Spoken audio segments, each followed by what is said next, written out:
ẹ jẹ́ máa kí wa pé a kú dédé àsìkò yìí níbi yòówù kẹ́tì láǹfààní láti máa darapọ̀ mọ́ wa lórí ìkànnì Arólé Baba 1010 TV2 níbi tá a ti mú ròyìn wá lájọba alẹ̀ bí nǹkan ṣe ń lọ káàkiri orígun mẹ́rẹ̀ẹ̀rin àgbáláyé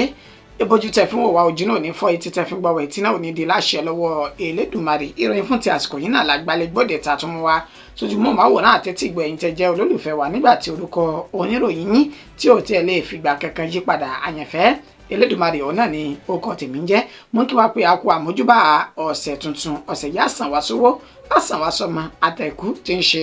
baálé ọ̀rọ̀. Ìròyìn fún ti àsìkò yìí náà látúnṣe bẹ́ẹ̀ tàwọn aṣojú mọ́ máwòrán àtẹ́tí ìgbẹ̀yìn tẹ jẹ́ olólùfẹ́ wa. Ebi kókó inú ìròyìn náà òun lélẹ́yìí ẹja máa yẹ̀wò. Ààrẹ Tinubu ti gbé ìgbésẹ̀ akin lórí àtúnṣe ètò ọrọ̀ ajé orílẹ̀-èdè Nàìjíríà.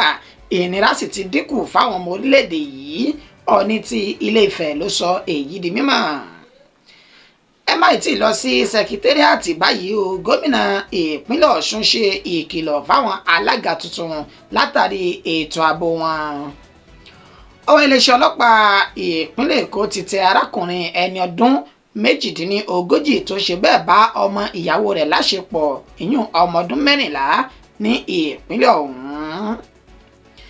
Inú bíbí n ò fi sẹ́ẹ̀míràn ẹ̀dọ̀ fùfù n ò sì bẹ̀ ọ́ lọ́wọ́ ọkọ ìyàwó kan rèé tó ṣàyàwó rẹ̀ ládàpá ní ìpínlẹ̀ Èdó. Ọwọ́ àwọn agbófinró ó ti tẹ̀ báyìí. Ní ìpínlẹ̀ Ògùn àwọn agbébọn ṣekú pa àgbẹ̀ kan sínú oko. Adólóró àwọn agbésùmọ̀mí ṣekú pa ènìyàn kan, ọ̀kan fi ara pa ní ìpínlẹ̀ Niger. Ìròyìn náà rèé ní ẹ̀kúnrẹ́rẹ́ báyìí. Ààrẹ Tinubu ti gbé ìgbésẹ̀ akin lórí àtúnṣe ètò ọrọ̀ ajé orílẹ̀-èdè Nàìjíríà. Ìnira sì ti dínkù fáwọn ọmọ orílẹ̀-èdè yìí. Ọọ̀ni tìlú Ilé-Ifẹ̀ ló sọ èyí di mímọ̀. Kábíyèsí ọba Adéyẹyè Ògúnwùsì Ọ̀jájá kejì tó jẹ́ Ọọ̀ni ti ìlú Ilé-Ifẹ̀ ó ní ó ti ṣe àlàyé ọ̀rọ̀ nípa ìgbésẹ̀ akin èyí tí ààrẹ Bọ́lá Ahmed Tinubu tó ti gbé láti tún ètò ọrọ̀ ajé orílẹ̀-èdè Nàìjíríà sọ bí ẹni sọgbà. Ọba Adéyẹyè Ògúnwùsì ó ṣe àlàyé eléyìí níbi ètò ìgbìmọ̀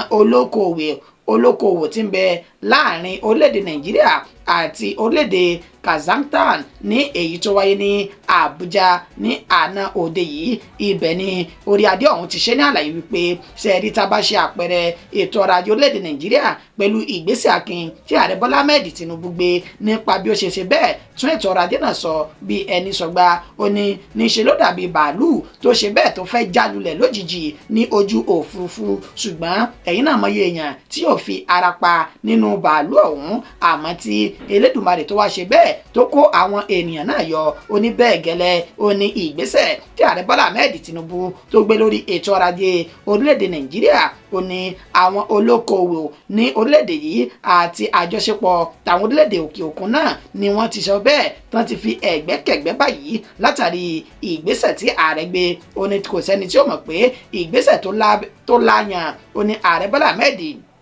Tinubu ó gbé nípa ètò ọrọ̀ ajé orílẹ̀-èdè Nàìjíríà. Ó ní ṣùgbọ́n gbogbo ẹ̀ ni ó ti ní àbájáde rere báyìí nínú ètò sì ní ẹ̀yin náà bójú wọlẹ̀ kẹwọ ẹnu ọkọ̀ kẹwọ orílẹ̀-èdè Nàìjíríà ẹ rí i pé gbogbo ẹ̀ ló ti ń so èso rere báyìí ju ti àtẹ̀yìnwá èyí tí ààrẹ Bọ́lá Ahmed Tinubu tó bá ìgbésẹ̀ náà lọ. Ó wá rọ àwọn orílẹ̀-èdè Nàìjíríà pé àtìlẹ́yìn tá à ń ṣe fún ààrẹ Bọ́lá Ahmed Tinubu látẹ̀yìnwá ẹ jẹ́ ká túbọ̀ tún jẹ́ kó gbópọn sí i kí ètò ọrọ̀ ajé ilẹ̀ yìí kó tún lè di ohun àpèwáwò fáwọn orílẹ̀-èdè tó kù lágbàáyé. Ẹ má tí ì lọ sí sẹkítẹ́rìàtì yín báyìí o. Gómìnà ìpínlẹ̀ Ọ̀ṣun ṣe ìkìlọ̀ fáwọn alága tuntun látàrí ètò ààbò wọn ní ìpínlẹ̀ Ọ̀ṣun.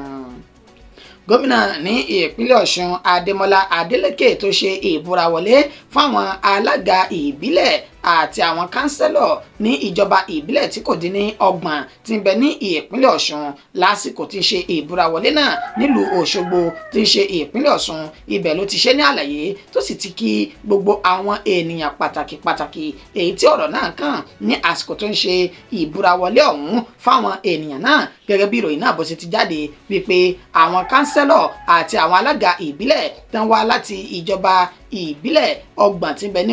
ń bẹ ní ìpínlẹ̀ Ọ̀ṣun ó ní wọ́n jáwé olúborí láti inú ẹgbẹ́ òṣèlú PDP nígbà tí ẹni tó jẹ́ alága fáwọn gómìnà nínú ẹgbẹ́ òṣèlú PDP tó tún jẹ́ gómìnà ní ìpínlẹ̀ Bauchi Bala Mohammed àti Ṣèyí Mákindé tí ń ṣe gómìnà ní ìpínlẹ̀ Ọ̀yọ́ tó fi mọ́ ẹni tó jẹ́ gómìnà tẹ́lẹ̀ ní ìpínlẹ̀ Ọ̀ṣun ọmọọba Ọlágúnsóyè Òyìnlọ́lá tán jọ péjú pésẹ̀ síbi tí ìbúra wọlé ọ̀hún tó ti wáyé ní ọjọ́ lánàá òde yìí tí ń ṣe ọjọ́ 23 inú oṣù kejì tá a wà yìí ibẹ̀ ni gómìnà Adémọ́lá Adélékè ló ti ṣe bẹ́ẹ̀ kí ààrẹ Bọ́lá Ahmed Tinubu tó lu ààrẹ lọ́gọ̀ọ́ ẹnu lórí bó ṣe fi àyè sílẹ̀ láti jẹ́ kí àlàáfíà kó jọba ní ìpínlẹ̀ Ọ̀ṣun tí wọn ò sì lo ọwọ́ agbára láti dá wàhálà sílẹ̀ ní ìpínlẹ̀ ọ̀hún. Bákan náà ló tún gbóríyìn fáwọn àjọ elétò ìdìbò ní ìpínlẹ̀ Ọ̀ṣun lórí iṣẹ́ takuntakun èyí tán ṣe tí ètò ìdìbò tó mọ́yán lórí tó fi ṣe bẹ́ẹ̀ gbéra sọ ní ètò ìdìbò sí ipò alága ìjọba ìbílẹ̀ ní ìpínlẹ̀ Ọ̀ṣun ó wá gbà wọ́n nímọ̀ràn wípé ohun tí wọ́n torí ẹ̀ dìbò fún wọn sí òun náà ní kí wọ́n ṣe fún àwọn tí wọ́n dìbò fún wọn ní ìjọba ìbílẹ̀ wọn kọ̀ọ̀kan nígbà tí ẹni tó jẹ́ gómìnà ní ìpínlẹ̀ Ọ̀yọ́ ẹnjìníà Ṣèyí Mákindé tóun náà sọ̀rọ̀ ó ṣe bẹ́ẹ̀ lu gbogbo àwọn ènìyàn náà lọ́gọ̀ọ́ ẹnu pàápàá jùlọ gbóríyìn fún gómìnà ní ìpínlẹ̀ Ọ̀ṣun lórí iṣẹ́ takuntakun èyí tó ṣe tètò ìdìbò tó mọ́yán lórí tó sì mú àlàáfíà dání tó fi wáyé ó wá rọ àwọn alága àti àwọn kánsẹ́lọ̀ tuntun ọ̀hún wípé ẹjẹ́ tí yóò jẹ́ alákòyàwó kẹ́ẹ̀sì rántí tí wọ́n torí ẹ̀ ṣe bẹ́ẹ̀ dìbò fún yín bẹ́ẹ̀ náà ló tún tàkù ọ̀rọ̀ sí àwọn ẹgbẹ́ alátakò tó jẹ́ ti ẹgbẹ́ òṣèlú APC níbi tó ti ṣe ní àlàyé fún wọn pé ẹni tí èsì ìdìbò náà àbí ètò ìdìbò ọ̀hún kò bá tẹ́ lọ́rùn nínú àwọn ẹgbẹ́ òṣèlú tó kù ó ní kí wọ́n má fa wàhálà o kí wọ́n sì má dá wàhálà sílẹ̀ níṣe nìkan gba ilé ẹjọ́ lọ lórí ọ̀rọ̀ ọ̀hún nígbà tí àwọn ẹgbẹ́ alátakò ẹgbẹ́ òṣèlú APC tó sì ti fèsì padà sí Ṣèyí Mákindé wípé ó ń fi ìtọ́ dúdú sínú ó sì tú funfun síta wípé àwọn gan ni ọ̀dàlẹ̀ dàlẹ̀ tí ń da gbogbo omi àlàáfíà ìpínlẹ̀ Ọ̀ṣun tí ń dàrú fídíò náà bẹ́ńbì níbi tí ẹnjìnìà Ṣèyí Mákindé gómìnà ní ìpínlẹ̀ Ọ̀yọ́ tó ti ṣe bẹ́ẹ̀ fi òun náà tó ti fi léde. Don't forget the promises you made to the people during your campaign. This is an opportunity for you to deliver goodies to our people at the grassroots level. And my prayer is with the support of your governor and the state government, you will deliver. Yeah. And some of you, this will be your stepping stone to higher positions because the reward for hard work and for delivery is more work. So more work will come. Myself and the chairman of PDP Governors Forum, we decided to come here to witness this momentous occasion and to solidarize with the government and the people of Osun State. Thank you.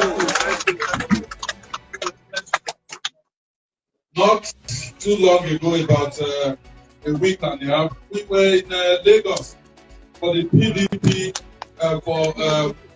Southwest Governors Forum meeting.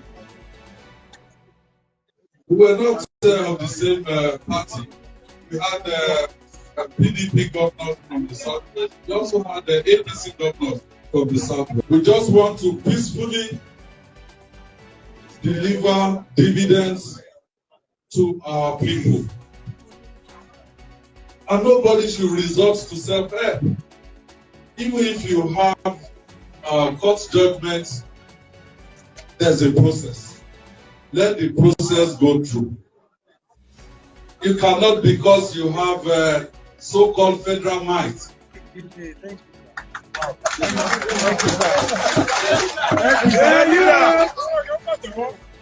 want to truncate the process. This is a federal arrangement.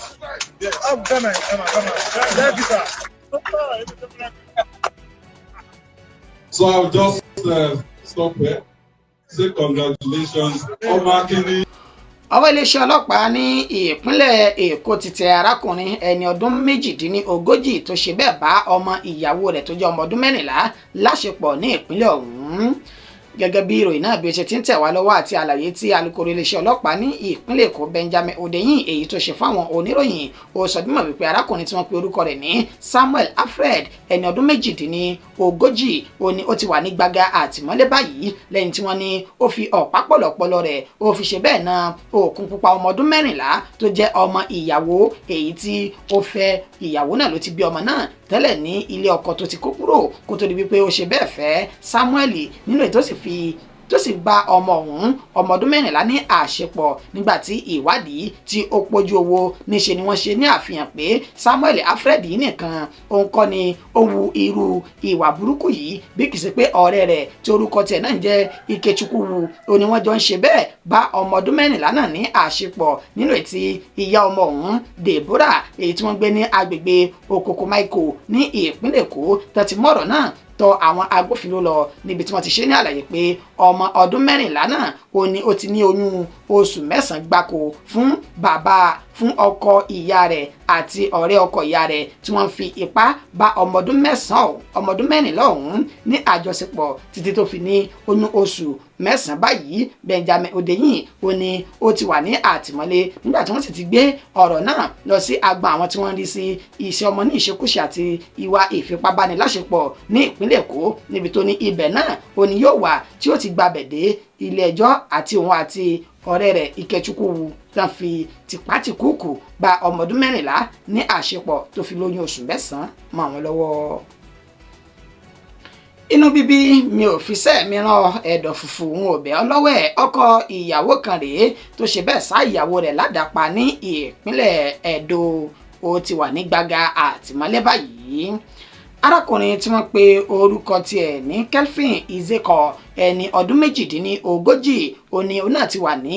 àhámọ́ báyìí lẹ́yìn tán ni ó ṣekú pa ìyàwó rẹ̀ tí wọ́n pe orúkọ tiẹ̀ ní Success Izeko ní agbègbè nọ́mbà 50 Upper Mission Extension Benin City tí ń ṣe ìpínlẹ̀ Ẹdó. Alukoro iléeṣẹ́ ọlọ́pàá ní ìpínlẹ̀ ọ̀hún Moses Yamu ó mà ṣe àlàyé ní ẹ̀kúnrẹ́rẹ́ wípé àwọn olùgbé agbègbè náà wọ́n sọ dímọ̀ pé àwọn kò mọ nǹkan tí ó fa wàhálà àti làásìgbò láàrin àwọn ènìyàn méjèèjì tí ó jẹ́ tọkọtaya yìí. Wọ́n sì ṣe ní àlàyé pé àwọn méjèèjì ṣẹ̀ṣẹ̀ ṣe bẹ́ẹ̀ ṣe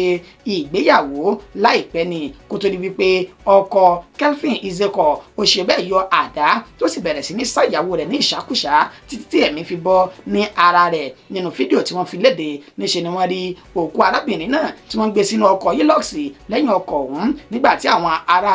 àdúgbò ọ̀hún tí wọ́n ti ṣùrùbọ Kelvin láti fi ìyà jẹ kí wọ́n sì ṣe bẹ́ẹ̀ ṣe ikú pa òun náà ní wàrà sísà kó tó di pé àwọn agbófinró wọ́n dé síbi tí ìṣẹ̀lẹ̀ náà ti ṣẹlẹ̀ tán sì dóòlà ẹ̀mí Kelvin náà kúrò lọ́wọ́ àwọn ará ìlú Tinubu. Wàyí o Moses Yamu ó ní ó ti wà ní àtìmọ́lé báyìí níbi tí àwọn ti ń ṣe ìwádìí lọ́wọ́ kò sì sí àní-àní o lẹ́yìn ìwádìí tó bá péye tí àwọn ṣe àwọn yóò kọjú rẹ̀ sí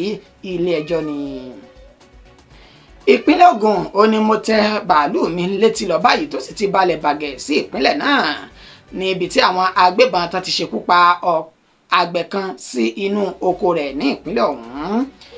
Alukoro iléeṣẹ́ ọlọ́pàá ní ìpínlẹ̀ Ògùn Ọmọlọ́lá Odùtọ́lá ó ṣe àlàyé ní ẹ̀kúnrẹ́rẹ́ nípa ikú tó pa àlùfáà Mustapha tó jẹ́ àgbẹ̀ tó ní oko ní abúlé kan tó pè ní Àgérí ìjọba ìbílẹ̀ Ọ̀dẹ́dà ní ìpínlẹ̀ Ògùn. Wọ́n ṣe ní àlàyé wípé ní ọjọ́ sátidé tí ń ṣe ọjọ́ àbámẹ́ta tá a lò sẹ́yìn ó ní àlùfáà Mustapha lọ sí inú oko rẹ̀ pẹ̀lú pé ó fẹ́ lọ rè ṣiṣẹ́ oko. Wọ́n ní nígbà tí wọ́n dúró dé títí tí wọn ò rí i ó ní wọ́n gbìyànjú láti lọ ṣe àwárí rẹ̀ ní inú oko náà níbi tí wọ́n ti ní wọ́n bá òkú rẹ̀ ní ẹ̀bá ọ̀nà lẹ́ni tí wọ́n ní wọ́n rí ọta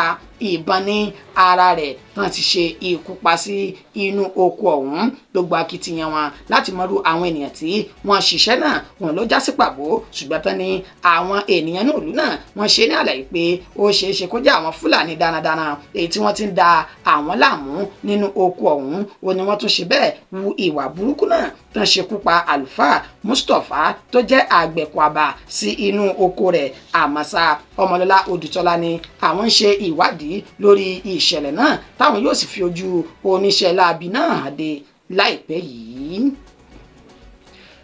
àdó olóró àwọn agbésùmọ̀mí tó dún gbàwù ló tún ṣekú pa ènìyàn kan nígbà tí ọ̀kan fi ara pa ní ìpínlẹ̀ Niger lágbègbè tó pè ní Padongori military camp àti abúlé Ringa tí ń ṣe ìjọba ìbílẹ̀ Rafi ní ìpínlẹ̀ Niger ní ìṣẹ̀lẹ̀ náà ti wáyé ní nǹkan bí dédé agogo 11 òwúrọ̀ nínú àlàyé èyí tí àwọn ènìyàn tí wọ́n ṣe fáwọn oníròyìn wọ́n sọ bí mọ̀ wípé àwọn oníṣẹ́ láabi agbésùmọ̀mí náà ti bo àdó olóró ìbílẹ̀ náà mọ́ inú ilẹ̀ nígbà tí ọ̀kadà Ayuba Makeri àti Dairu Ibrahim Gulu tí wọ́n jọ wà lórí ọ̀kadà kan náà tí wọ́n tẹ àdó olóró ọ̀hún mọ́lẹ̀ tó sì dúgbàmù bó ṣe dún báyìí níṣẹ́ ló ṣekú pa Ayuba Makari tí ẹni tí ó wà pẹ̀lú rẹ̀ Dairu Ibrahim tí wọ́n sì fi ara pa yamayama lẹ́yìn tán ni ó wà lẹ́sẹ̀ kan yé ẹsẹ̀ kan ọ̀run níbi tó ti ń gba ìwòsàn lọ́wọ́ báyìí. Alukoro ní iléeṣẹ́ ọlọ́pàá ti ìpínlẹ̀ Niger Wasiu Abiodun ó fi ìdí ìṣẹ̀lẹ̀ náà ó fi múlẹ̀ nígbà tó sì ní àwọn ti pe àwọn ẹ̀ka agbófinró tí wọ́n rí sí ìbúgbàmù àdó olóró láti lọ ṣe àbẹ̀wò síbi tí ìṣẹ̀lẹ̀ náà tí ó ti ṣẹlẹ̀ tó sì fìdí ìṣẹ̀lẹ̀ náà múlẹ̀ pé àdó olóró àwọn oníṣẹ́ láabi náà ò ní ó dún tó sì ń ṣe ìwádìí láti mọ àwọn oníṣẹ́ láabi tí wọ́n wà nídìí ọ̀rọ̀ ọ̀hún kí irú rẹ̀ kó má bàa tún ṣe bẹ́ẹ̀ wáyé má ní ìpínlẹ̀ náà. Kì í dùn kó pọ̀ ṣókí òun náà ni ọbẹ̀ oge màdé màgẹ́ ìfìlẹ̀ òní kọjá ìpéǹpéjú ìròyìn wa kò jù báyìí lọ fún ti àsìkò yìí ẹni tó ṣe àkójọpọ̀ rẹ̀ tó tún mọ́ wá sójú mọ́ máwòrán àti ti ìgbọ̀yìn tẹ̀ jẹ́ olólùfẹ́ òun náà ni àyànfẹ́ Elédùmarè títí di ìgbà tá a tún padà máa fún wa ní ìròyìn míì lórí ìkànnì tá a jọ wà yìí ó kọ́ mi ò ní yí padà mo sì gbàládùra pé ọ̀sẹ̀ yá sàn wá sówó á sàn wá sọmọ àìkú tí ń ṣe pálí ọ̀rọ̀ láàfin dẹ́gbẹ̀rà ó dàbọ̀.